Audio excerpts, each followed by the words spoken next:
right. So today what we're going to be doing, we'll have a bit of a recap of our unit circle. We're going to be looking at some of the skills we developed there. So it's been a while since we talked about the unit circle. We talked about it last Thursday, and we're going to be using our skills for it today. We've got two formulas here that we're going to be drawing on. Okay, so those are the two formulas at the top. We're going to use those today to answer these questions.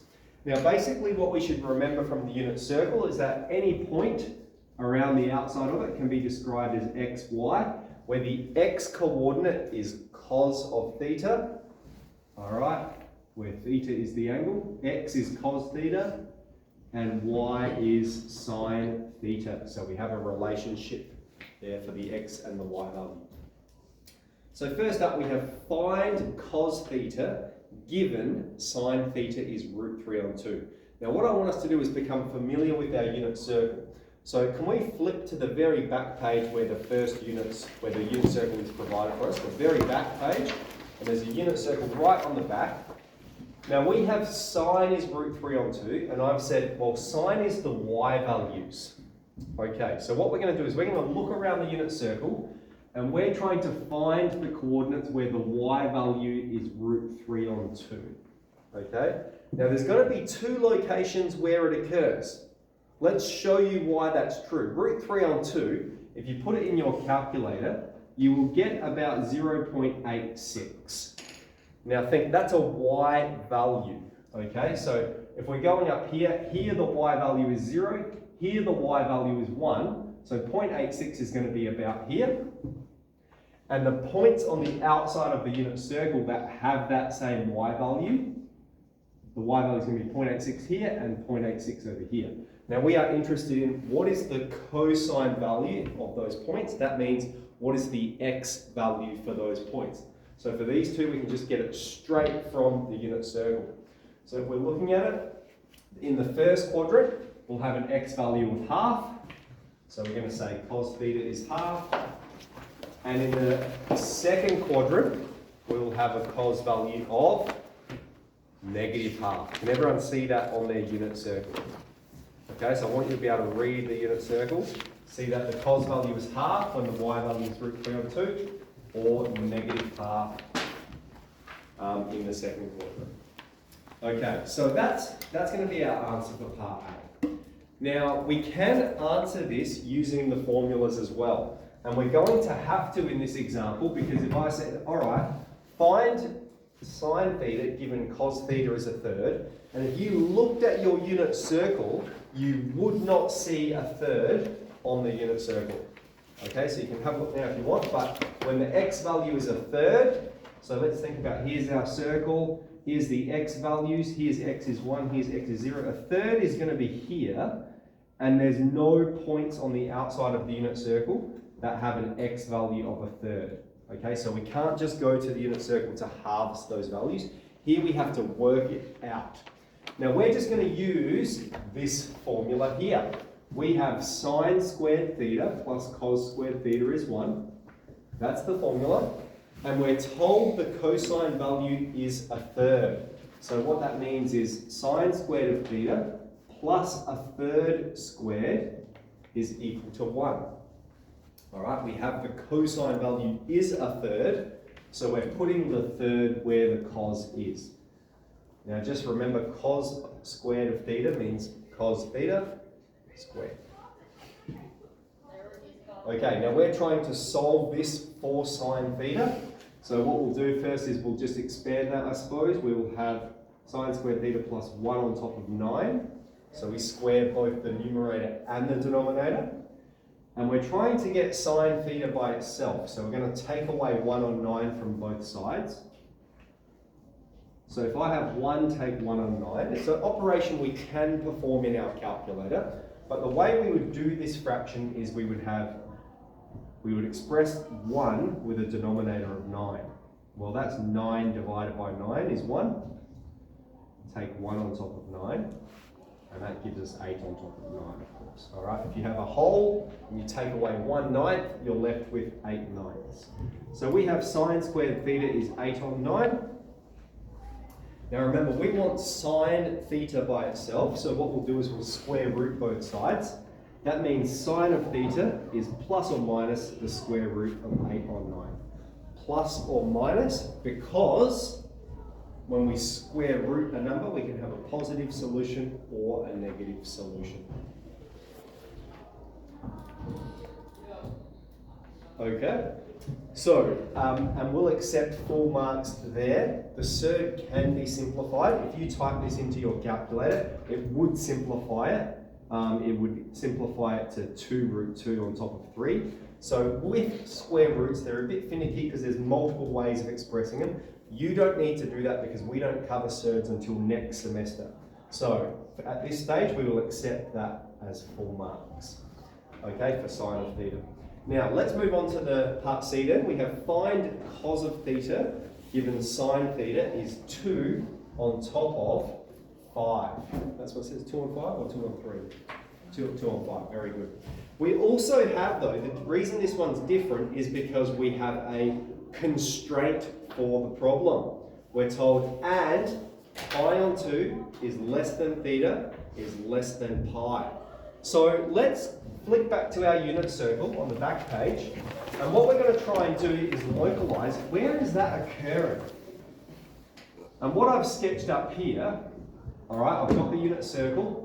And we know here the angle is 0. And if we follow the angles around, we'll see pi on 2 is the angle there, 90 degrees. Pi is 180. Now we are told the solution occurs between pi on 2 and pi. Okay, between an angle of pi on 2 and an angle of pi. So our solution must occur in this quadrant. That is going to affect our solution. It's something we need to consider further. All right, now we've got basically 2 strategies we can do to solve for cos here. We could go with the cos squared theta plus sine squared theta is 1. And we could substitute in 2 on 5 in here and process exactly as we've been doing it. And in fact, I think we'll do that for this one because in the next problem we'll look at an alternative strategy. So I'm going to sub in 2 on 5 where the sine is.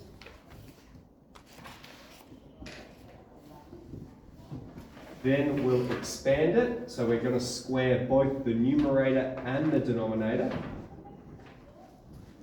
We'll take 4 on 25 from both sides to get cos by itself.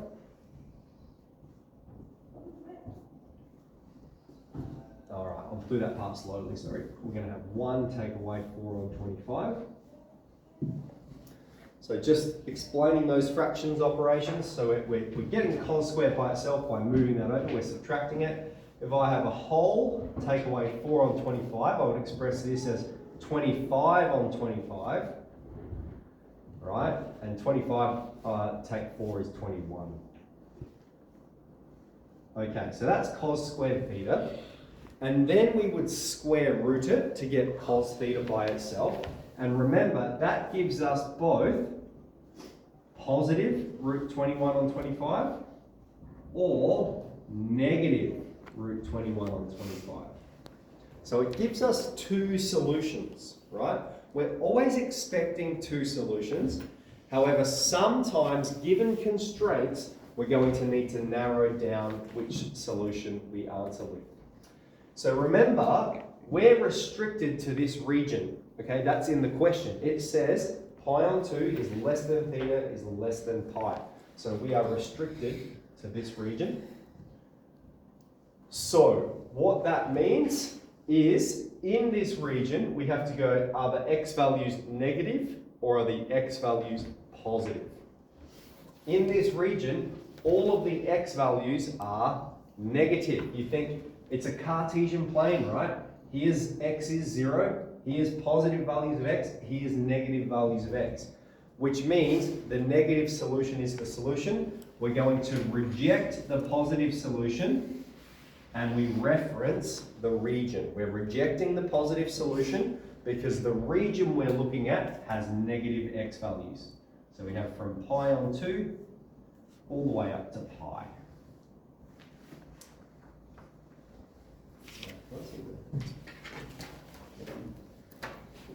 D10 causes a quarter. Good.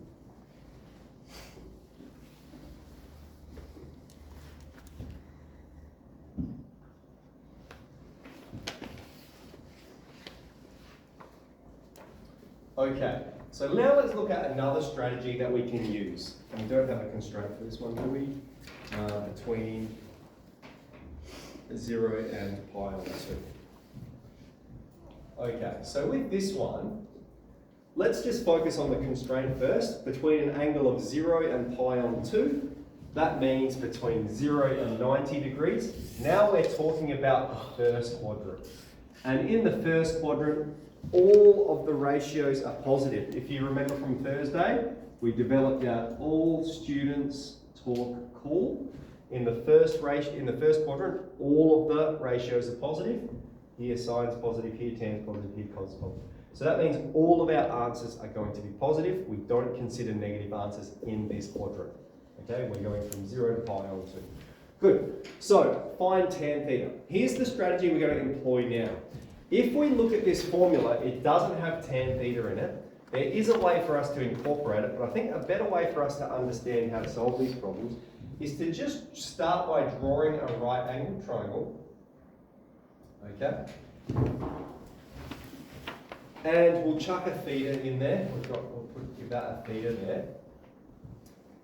And we'll start by labeling it, right? You know, so our hypotenuse is the long side. Our adjacent side connects the right angle and theta together. And our opposite side is opposite the angle theta. Now, what we should remember from right angle trigonometry, we're given cos theta. Cos theta is A on top of H, right? Now, in this circumstance, we have 1 on top of 4.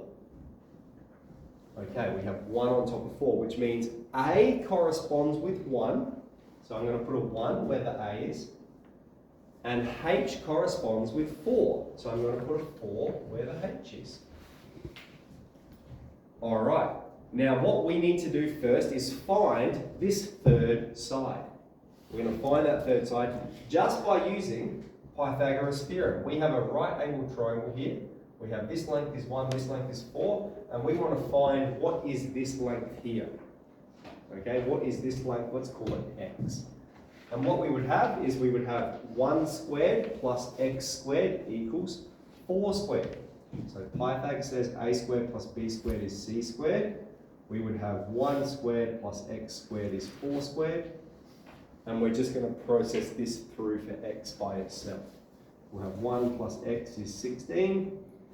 X squared is 15. And so then we get x is plus or minus the square root of 15.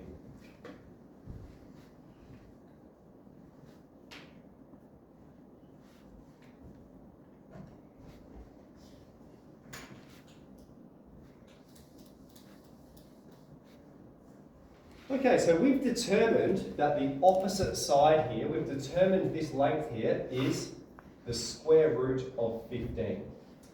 Now, we can apply the angle here, but let's just keep it as positive or negative for now. Now, we are asked to find tan theta. Find tan theta.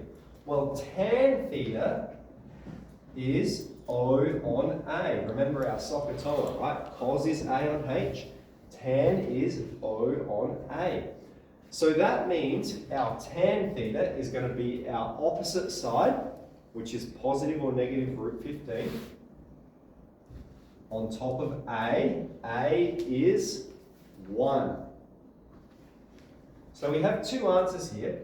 Now those will simplify. We'll have tan theta is root 15 or negative root 15. Now we're going to reject one of these solutions because of the region we're focused on. Alright, we're going to reject one of these solutions because of the region we're focused on. We are focused on the first quadrant, which means all of the ratios are positive, which means we reject the negative solution. We're going to reject that. And we reference the region that we're talking about, the region that the question provides, which is from 0 to pi on 2. They're only talking about one region. Okay, one more question. We have part E, find sine and cos.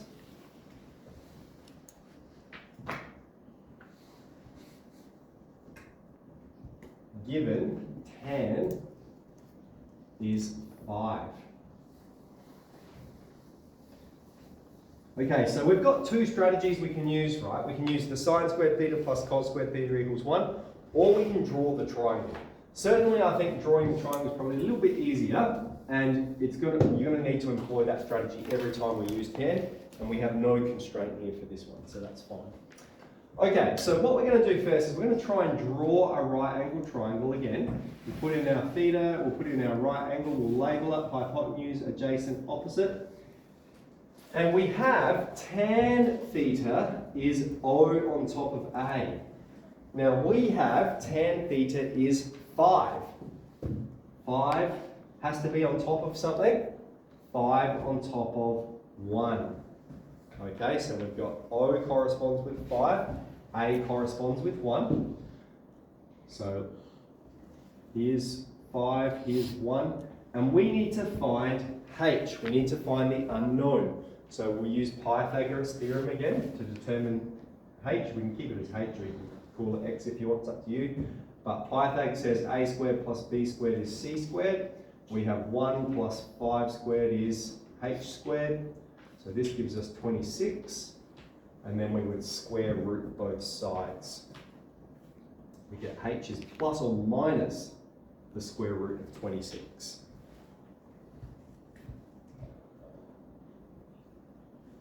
Okay.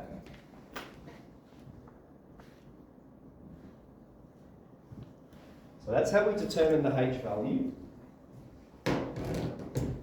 Now, we are asked to find sine and find cos. Well, sine theta is O on H. O is 5, right? I'll put them up here. 5, A is 1, H is plus or minus the square root of 26. So O is 5 and H is plus or minus the square root of 26, which means sine theta is 5 on top of plus or minus the square root of 26. We have two solutions. We expect that to be the case. There is no constraints, so we're going to have both a positive and negative.